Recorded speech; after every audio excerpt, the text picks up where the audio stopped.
passionate, driven, enthusiastic, euphoric. This is who we are as entrepreneurs. But how we leverage these incredible attributes to dream and build businesses that scale and grow is what this podcast is all about. Hello, I'm attorneypreneur Josh Brown, and welcome to Franchise Euphoria.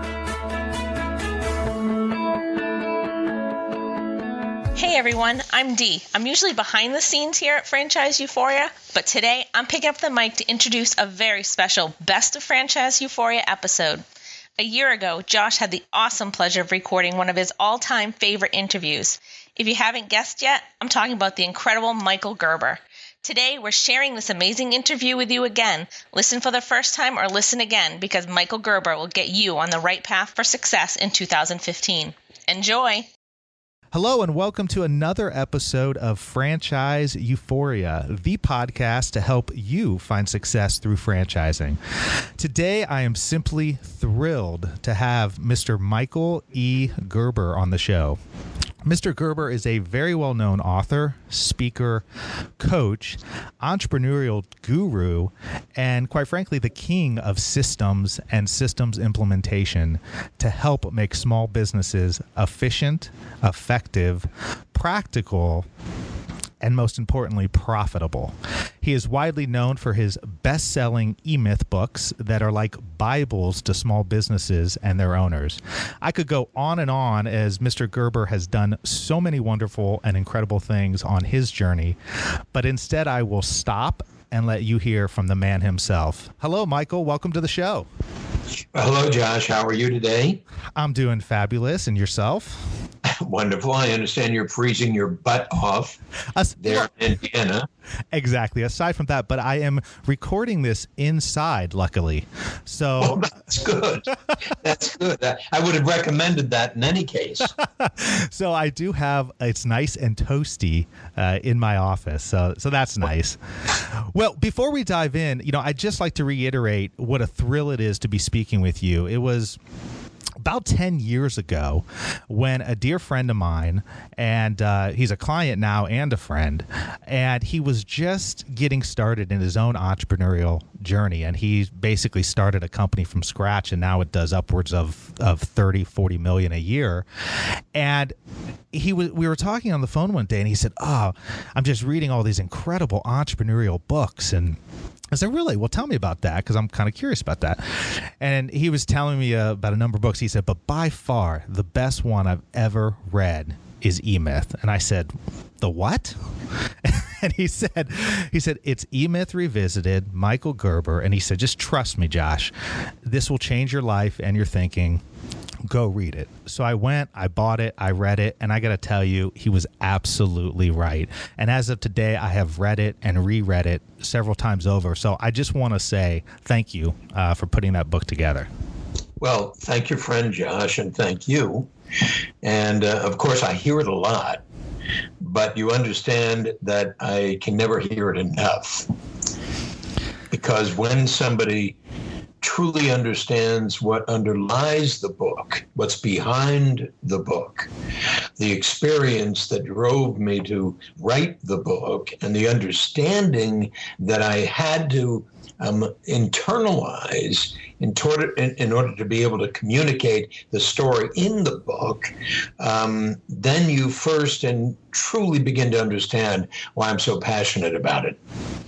Well, absolutely. And I mean, that's a great touching off point here. I mean, as you know, from us briefly talking before we recorded, my audience is filled with dreamers. These are people who have been stuck in corporate America, dying for a way out. These are recently laid off corporate executives and small business owners that dream of growing their businesses, and entrepreneurs that just dream of getting started.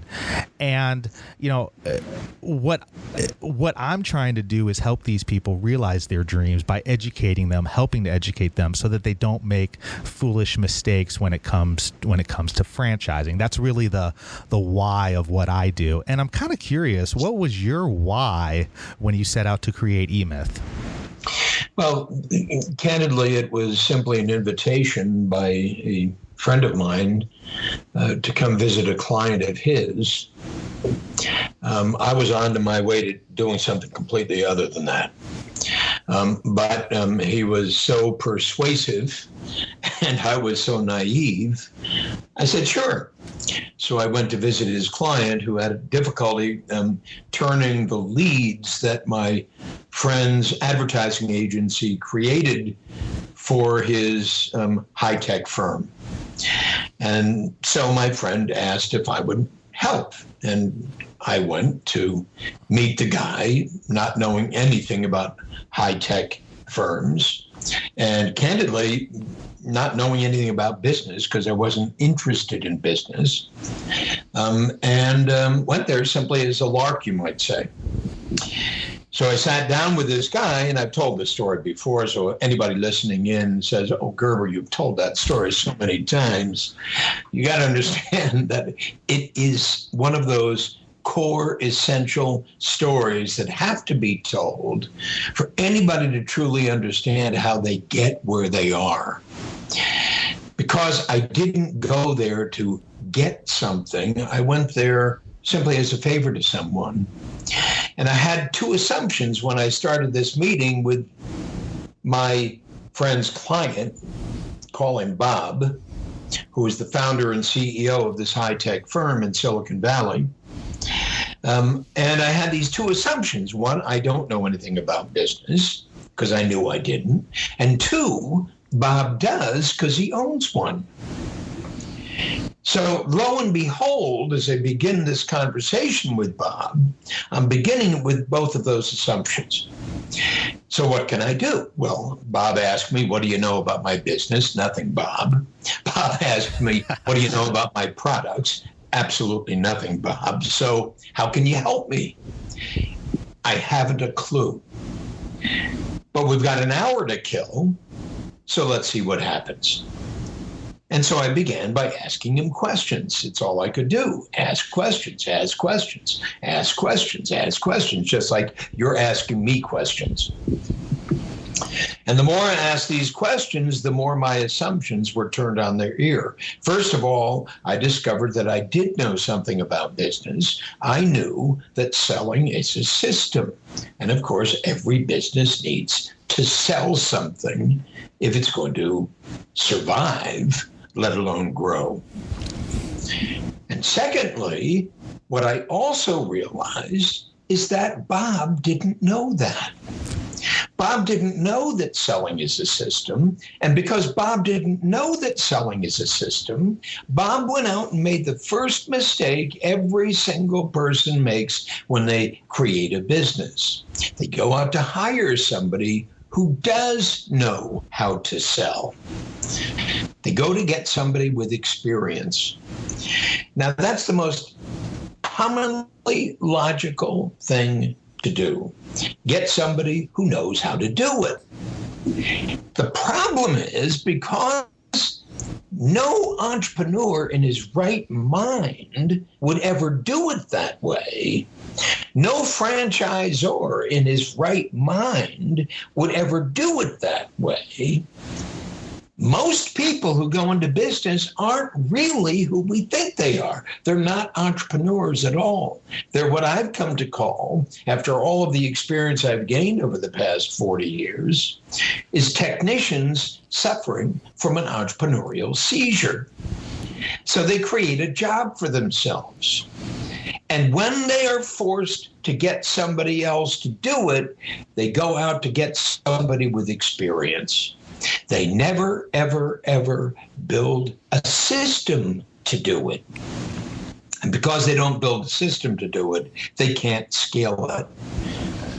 Well, so that's what I discovered in that meeting with Bob. I discovered that there was no selling system there, and I set about the task of creating one. And he was my first client. So all of a sudden, unlike you, I'm sitting over here doing something else, and now I'm over here doing something else. I didn't decide that's what I was there to do. It just happened. What were you doing prior to that meeting? My God. What was I doing? Josh, what I'd been doing just prior to that meeting, I was learning how to frame a house. Meaning I had made a decision, this romantic, absolutely extraordinary decision, that rather than making a living with my mouth, meaning rather than selling, rather than doing what I was accustomed to doing, I was going to go out and work with my hands. And I was going to learn how to do something completely different. And so I absolutely did that. I went down the street knocking on doors to get a job, to become a framer. I didn't know it was a framer then because I didn't know anything about what I was going to do other than I was going to build houses. Now think about this. I wasn't a kid. I wasn't 12 years old. I was 38. Wow. So I went to work for ultimately the guy who finally hired me. And the only reason he hired me is because my mother convinced him to. Hear me, I'm 38 years old. Her friends are saying, "What's Michael doing?" And she would say, "He's discovering himself." So you understand what I was a wandering Jew. I was a philosopher. I was a poet. I was a saxophone player. I was an encyclopedia salesman. I was this, I was that. I was everything and anything and nothing, looking for the truth, looking for the Holy Grail. And that's what showed up on this guy's doorstep. You and I both, Michael, were both MOT. I'm sorry? I said you and I both were both MOT, members of the tribe. Yeah, that's what we are, members of the tribe. The tribe. That's another whole story. Let's not talk about that. Yeah. Well, that is, that's so fascinating to me because, I talk to a lot of people, as I know you do, who, they feel like they have to before they can start something, they have to have experience in something, right? They feel like they have to know it before they can begin. And a lot of times people run away from their natural drawn talents or their natural given talents. I mean, for you, anybody who spends 2 minutes listening to one of your speeches or talks with you knows you have a talent for speaking, a talent for selling. So the idea that you would go frame houses obviously sounds crazy, right? Why is it that people run away from what they're really born to do? Well, it's an interesting question because I'm in the throes of, in fact, writing exactly what you're talking about. The question is, why is it that people, in fact, rather than doing what they are gifted to do, people do what is safe to do. They become entrained to do it. And they do that out of fear. Now, most people would believe that they do that out of desire, meaning they have a passion. Very few people start anything with a passion for it. If we look at everybody who's employed today in these United States of America, if we were to actually go down the street, knocking on doors and talking to all of those people, you and I would discover that most of those people hate their job. Most of those people, even if they're very, very good at their job, hate their job. On the other hand, once you discover that, you're going to discover something else. And you're going to discover that, in fact, very, very, very few of those people are truly creative, truly innovative. In fact, it's been trained out of them. Being creative, being innovative, being what Walt Disney calls an Imagineer is completely the opposite of what we have been inspired to do from the moment we were kids, because being creative creates chaos. You understand, we've been trained, I might say, to become enslaved to safe. Yes, yeah. And so as we become entrained to safe, meaning to do what's safe, to do what's accepted, to do what's ordinary, to do what's going to provide us with this safety net for the rest of our lives, to get a career, and so forth and so forth and so forth, all that stuff. In fact, we've been entrained away from being inspired. And so we become consumers rather than creators. And that's why most people do what they do, to become fully ingrained consumers in a culture in which we are trained to consume. It's good to consume. It's not only good to consume, it's great to consume. And so we become consumers, and we've been entrained away from being creators. So I'm, in fact, and have always been an outsider. No matter what I was doing, no matter how I was doing it, this lunatic on the outside of the inside, always doing something which was completely the opposite of what one, in quotes, as intelligent as you, Michael, would do. Now, what is it? What's that unnatural, I'll call it, urge to do the opposite of what, in fact, is good and reasonable and sensible and practical and worthwhile to do, which is safe to do? So that is what moved me to get to the point where I found myself in front of Bob. And suddenly I'm inspired by what's missing in this picture, what's missing in Bob's business, what's missing in Bob's mind, to come to the realization that the world is unlike anything I had imagined it to be. But if I were not an outsider, meaning completely insane, completely unsafe, whatever you can call it, I never would have seen it. I never would have seen Bob's problem. I never would have written the E-Myth. I never would have created what I've created since that time. And that's what I'm saying is missing in this picture. With every single person you are speaking to, you, Josh, as a coach, as a thought leader, as a facilitator, as a educator, as a teacher, as a whatever it is that you are, that's what's missing in the picture of the people that you're speaking to. And so the interesting thing when you say, dreamers, my people are dreamers, I'm going to suggest a slant to that you may not be aware of, or you may very well be aware of, but we don't know each other very well, so how could we possibly know? And that is that they're not dreamers at all. If they're doing dreaming, it's a personal dream. It has to do with getting. In other words, it has to do with getting more than what they've got. Yeah. It has to do with experiencing more than what they're experiencing.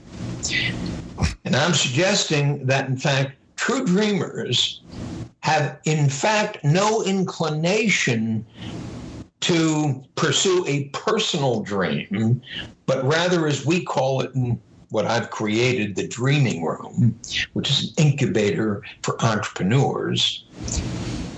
In fact, an impersonal dream. It's not about me, it's about them. True entrepreneurs are moved by a condition which exists without them, without or outside of them, that somebody else is stuck with. In short, they see a problem that's waiting to be solved. They see a condition that is waiting to be transformed. They see a person who isn't living to his fullest. They see a problem that, in fact, is waiting for resolution. I mean, do you think that these entrepreneurs? I mean, do you think that entrepreneurs are born, or can they be made? Well, it's a great question, and I'm writing about that as well in the work that I'm doing. I had no idea you were writing on any of this stuff. It's just stuff I'm interested in. But I believe we're born with the natural capability to create. I believe we're born with the instinct to create. I believe we're born with the desire to create. I believe we're born with the passion to invent. But what I also believe is that we're not born with the skills to do that, and that in fact, from the moment we're born, every influence that prevails in our emerging lives is essentially flying against that part of ourselves, because creativity creates conflict. Creativity creates conflict with the powers that be. Creativity creates confusion. And every kid is just that, just, this troubling influence on order. Creativity creates disorder. And that's what's so extraordinary about it. But it's, what do you call it? It's killed in most of us at the very beginning.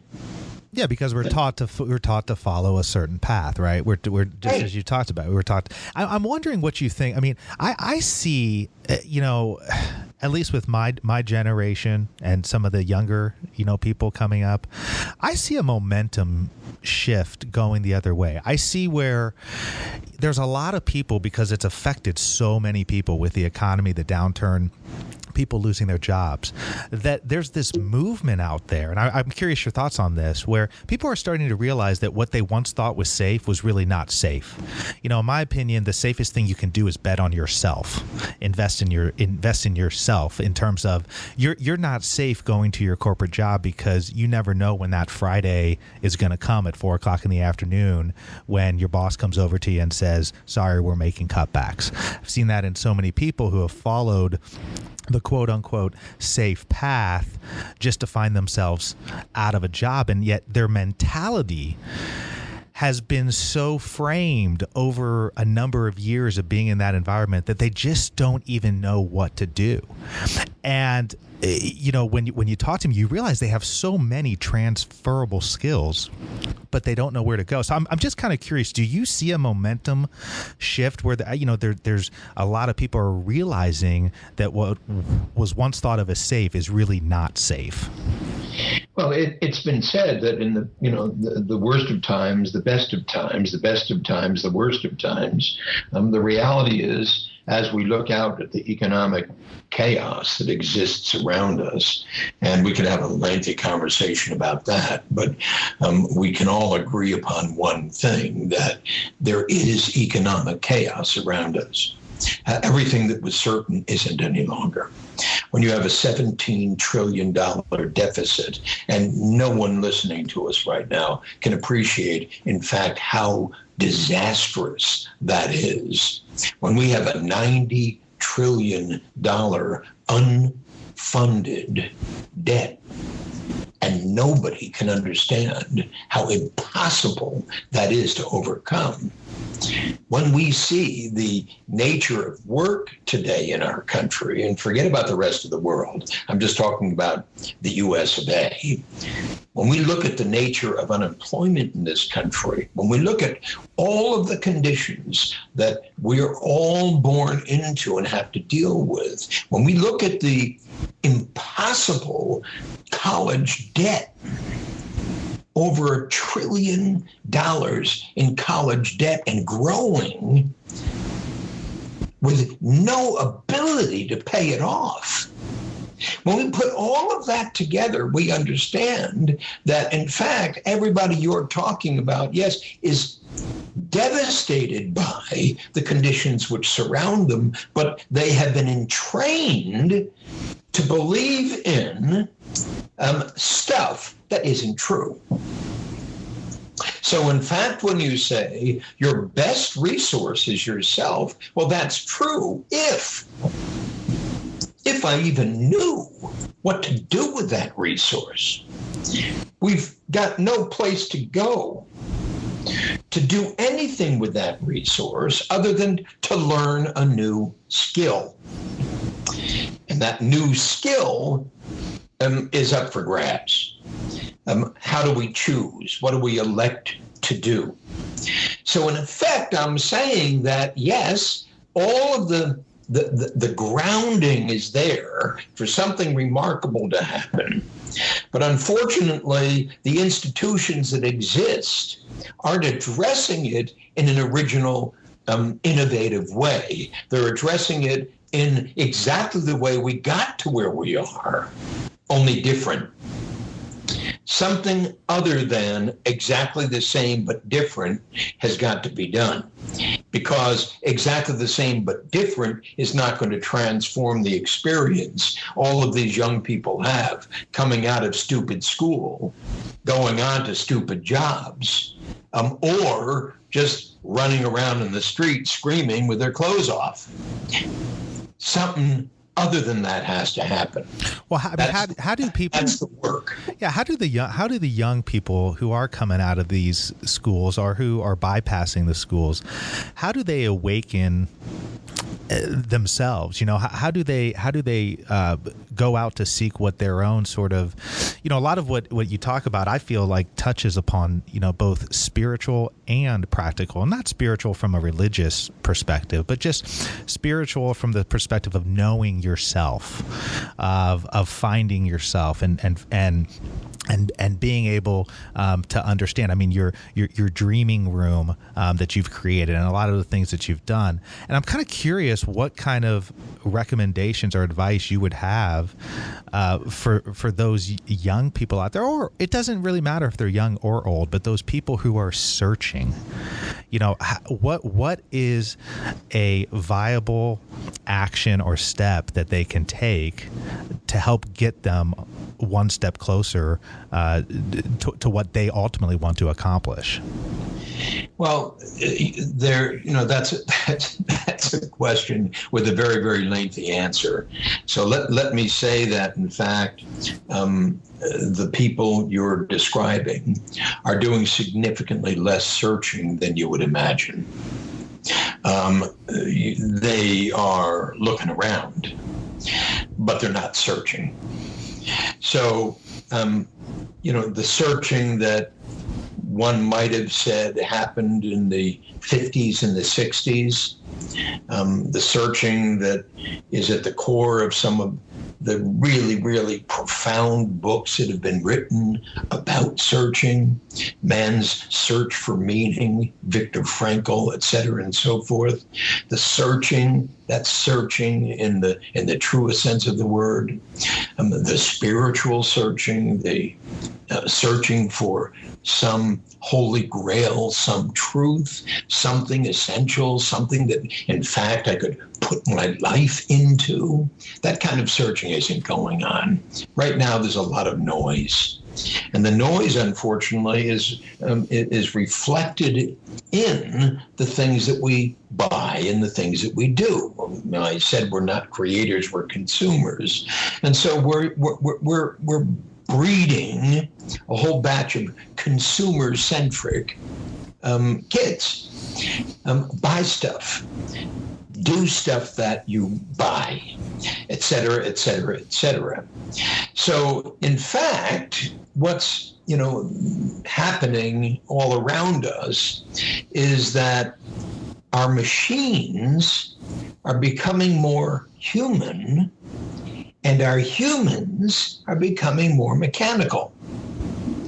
So ultimately, in the book Singularity, I'm sure you know about it, it suggests that evolution of man is really going to become a combination of man and machine. That our machines can do things that human beings are incapable of doing.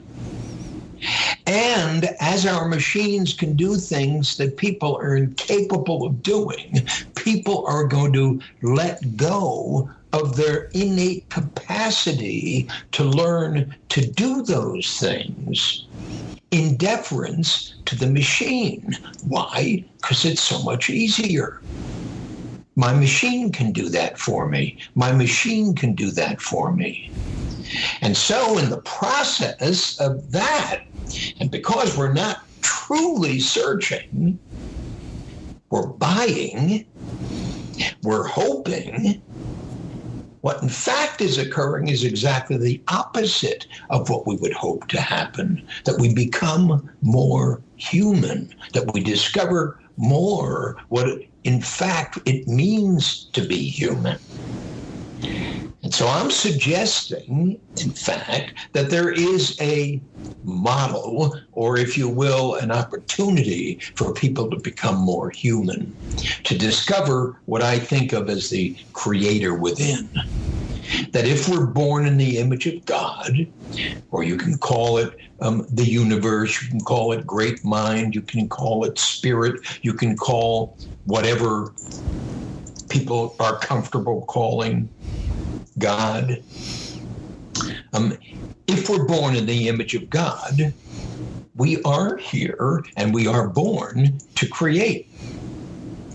And that becomes then the path that every single one of us should be taking from the very beginning. From the very beginning, at the moment we're born, to create, and to, in fact, learn how to create is the most important thing that, in fact, we could ever do for any of these kids. And so that's what my work is now. My work now is awakening the entrepreneur, the creator within. And in fact, that's the most important work I believe we can do on earth. And I don't believe anybody is doing it to the degree that it's waiting to be done. But that's what I'm setting out to do. At this young age, of course, I'm 77. Well, 77 is the new 47, right? What can I tell you? No, I think that's fantastic. So you have it sounds like you have a book coming out that's going to touch upon that, or a couple books. Well, my book, Awakening the Entrepreneur Within, I don't know if you've read it, but if you haven't, you should. Awakening the Entrepreneur Within, How Ordinary People Can Create Extraordinary Companies, and the subquote to the subquote, without any experience to guide them. And it's an introduction to the dreaming room. And the dreaming room is an introduction to yourself. The dreaming room is an entrepreneurial incubator. The product of the dreaming room is not a startup, meaning not a business. The product of the dreaming room is born out of my mantra, which is the startup is you. Meaning until you awaken the true entrepreneur within you, I don't care what you do, it will end up disappointing you. I love that. I think that's fantastic. Yeah, and I was aware of that book. I just didn't know if you had something coming up on the horizon. Book is called The 5 Essential Skills of Extraordinary People. And those 5 essential skills are core to entrepreneurship, to creativity, to innovation, to becoming what I think of as an independent-minded person. And so what we must create are independent-minded people, not dependent-minded people. Because it's independent-minded people who, in fact, discover what is missing in this picture for just about everybody. How is it that Steve Jobs saw and was able to create what Steve Jobs saw and was able to create in a world in which no one else had created it? I think that's so interesting. And yeah, I mean, I think it's a question that crosses so many people's mind. I mean, as we all set out on our own entrepreneurial journeys, I mean, I think we all have sort of visions, or at least thoughts about where we'd like to go, and what separates those, the Steve Jobs of the world, the Walt Disneys of the world, and so on and so forth, from everyone else. I mean, I think that's absolutely fascinating. I mean, boy, I've enjoyed talking to you so much, and we have been talking for 33 minutes now. It is just it has flown by, and I would be remiss, though, being that I have the Franchise Euphoria podcast, to let you get off the phone before we talk just a couple minutes about franchising. Do you have a couple more minutes? Sure. Okay. Yeah. Basically, what I wanted to, I fell in love with the idea of franchising it was really several years ago, but I didn't realize it until a few years ago, if that makes sense. Speaking of Steve Jobs, I love his quote where it says, something to the effect of, you cannot connect the dots looking forward. You can only connect them looking back. And for me, nothing has been truer. I mean, before I went to law school, I worked for 5 years in business. And for some of those years, I helped a couple different franchise owner operators grow their business. And so I learned sort of the ins and outs of the franchise world from a business perspective. And then when I became an attorney and was practicing and decided that I really enjoyed working with small businesses, I was looking to sort of niche myself, and I thought about franchising. And the thing when I really thought about that I loved for me about franchising was that at its core, the franchise model is all about systems and processes.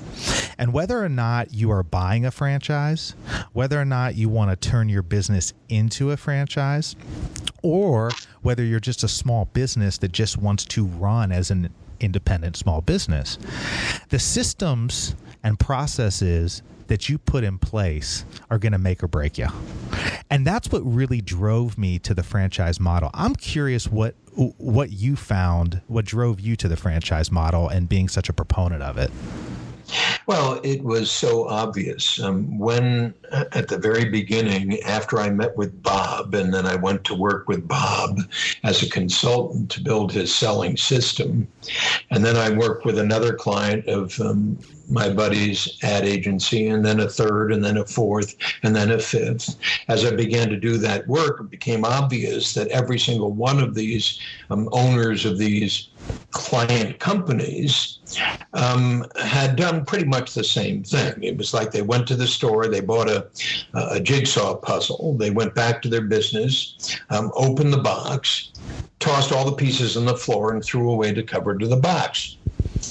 In essence, there was absolutely no picture of where they were going or what this would look like when it got done.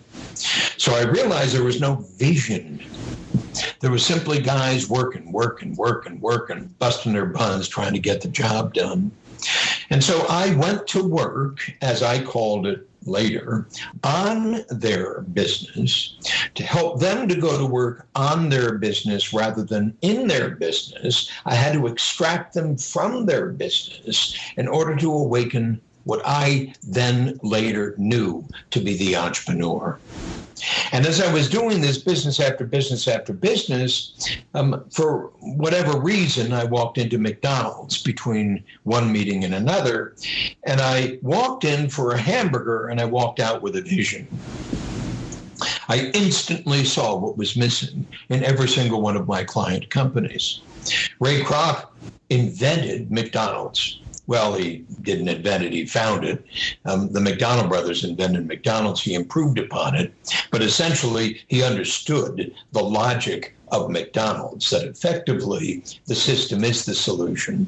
The system is the way in which McDonald's brand is explicated in the most extraordinarily, exquisitely effective and efficient manner in the hands of ordinary people to produce a stunningly consistent result again and again and again. And I realized in that moment that what was missing in this picture with all these independent business owners is that they didn't go to work on their business to invent a franchise prototype, which is what Ray Kroc had to do in order to scale it.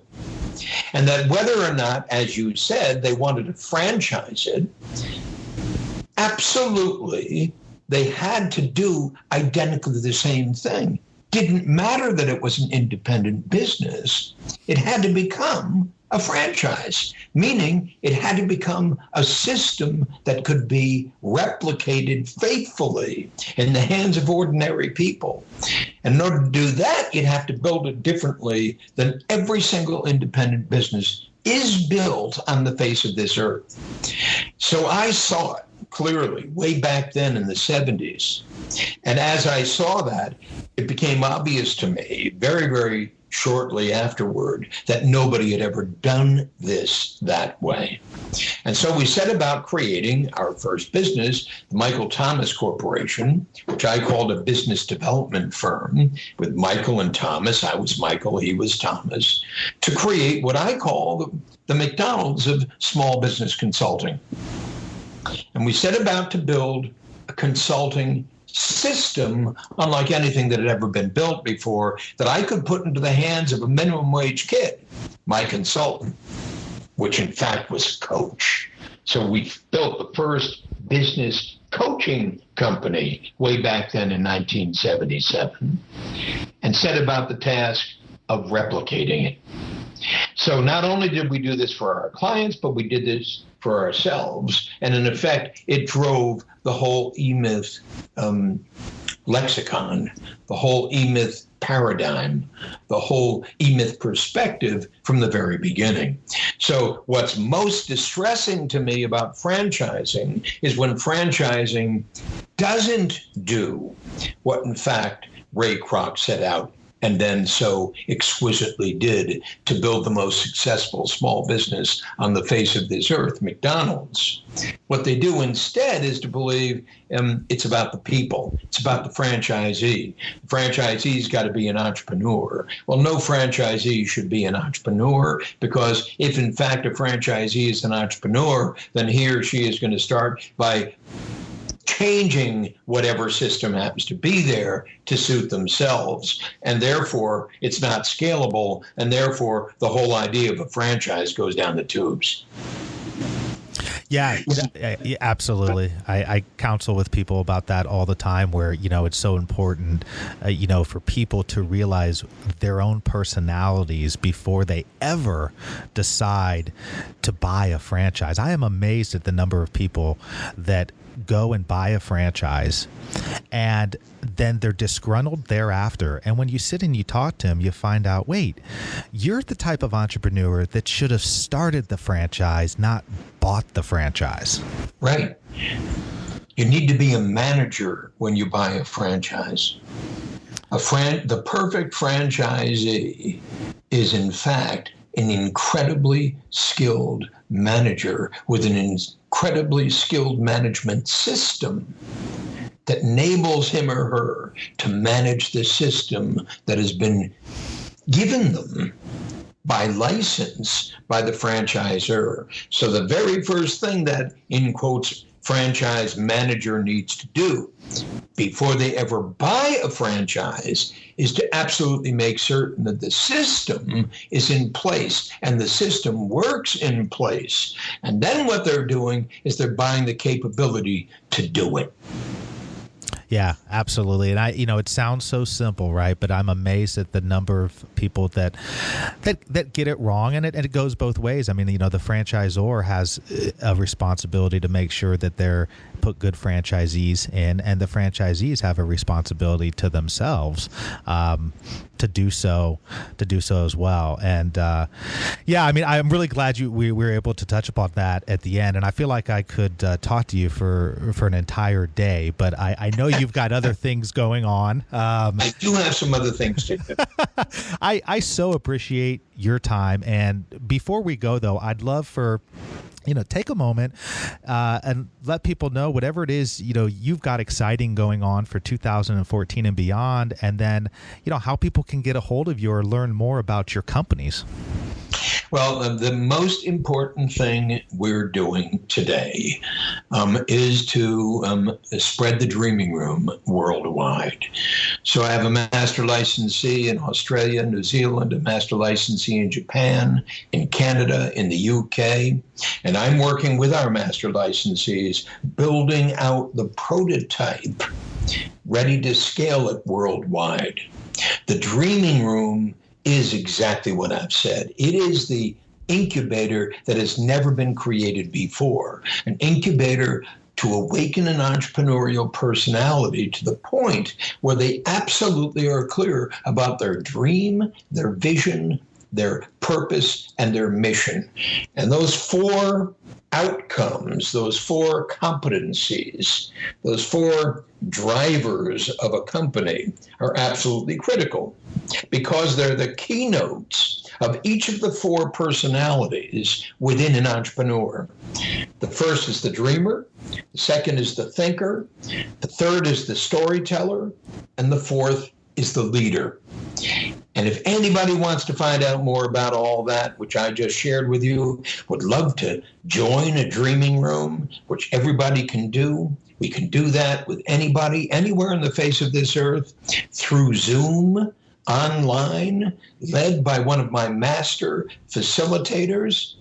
All you need to do is to contact me, Michael, Michael, at michaelegerber.com.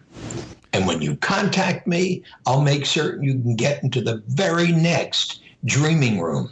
And the beauty of it is it's a 36-hour process done in 1 3-hour intensive each consecutive week for 12 consecutive weeks, led by a dreaming room facilitator. And the cost is only $2,995. Now think about that. Creating a platform for growth that every single original person who goes through this creates on their own. In short, we don't tell you what your dream is, you discover it. Wow, that sounds fascinating. I feel like I could have a whole nother show just on your dreaming room. And no, that just sounds incredible. And I just think you are a visionary. In the truest sense of the word, completely ahead of your time, and just so thankful that you've spent some moments with me on this show today. So thank you again, Michael. Thank you, Josh. I love the spirit of your questions, and please, let's do it again. Absolutely. Thank you. Take care. Bye-bye.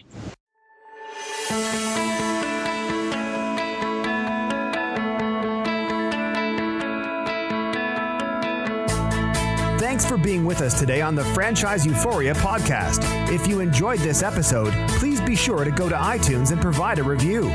Also, please remember that although Josh Brown is a licensed and practicing attorney, nothing contained in this podcast should be construed as legal advice, because it is not. The information contained in this podcast is general and educational in nature, and none of it should be relied upon as legal advice. That being said, if you have questions for Josh and would like to contact him, please email him at josh@franchiseeuphoria.com. Thank you so much for listening, and we hope you tune in to our next weekly episode.